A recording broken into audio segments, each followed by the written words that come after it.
मी बघितलं की आमच्या घरामध्ये कोंबडं आरवलं की आमच्या आई उठायच्या आणि जात्यावरती जुंधळा घेऊन ज्वारी घेऊन दळायला बसायची.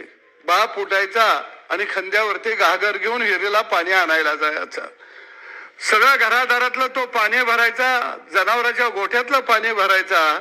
माझी माय मात्र ओव्याच्या भोवतीनं त्या जात्याला फिरवत राहायची आणि घाम गाळून तिथं पीठ पडायची आणि त्या पिठाची भाकर आमच्या मुखामध्ये यायची. दळण झालं, घरातलं झाडलोट व्हायचं.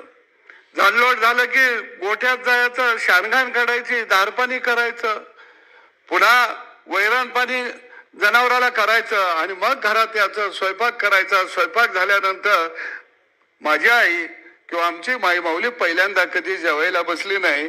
पहिल्यांदा जेवायला तिनं नवऱ्याला वाटलं, लेकरांना वाटलं, राहिलेलं आपण खाल्लं आणि परत डोक्यावरती पाठी घेऊन शेताला गेली. दिवसभर शेतामध्ये राबली, येताना मुकळी नाही आली.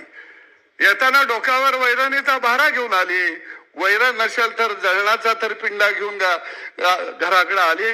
घरात आल्यानंतर परत गोठ्यात शानघाण करायचं, धारपाणी करायचं, परत स्वयंपाक करायचा, परत घराला जेव्हा खायला घालायचं, राहिलं तर आपण खायचं आणि मग पाठ कुठं धरतीला लागायचं. एवढं अफार कष्ट शेतामध्ये राबली, गोठ्यामध्ये राबली, घरामध्ये राबली, आयुष्यभर राबत राहिली, सगळ्यांच्या सुखादुखामध्ये सामील झाली.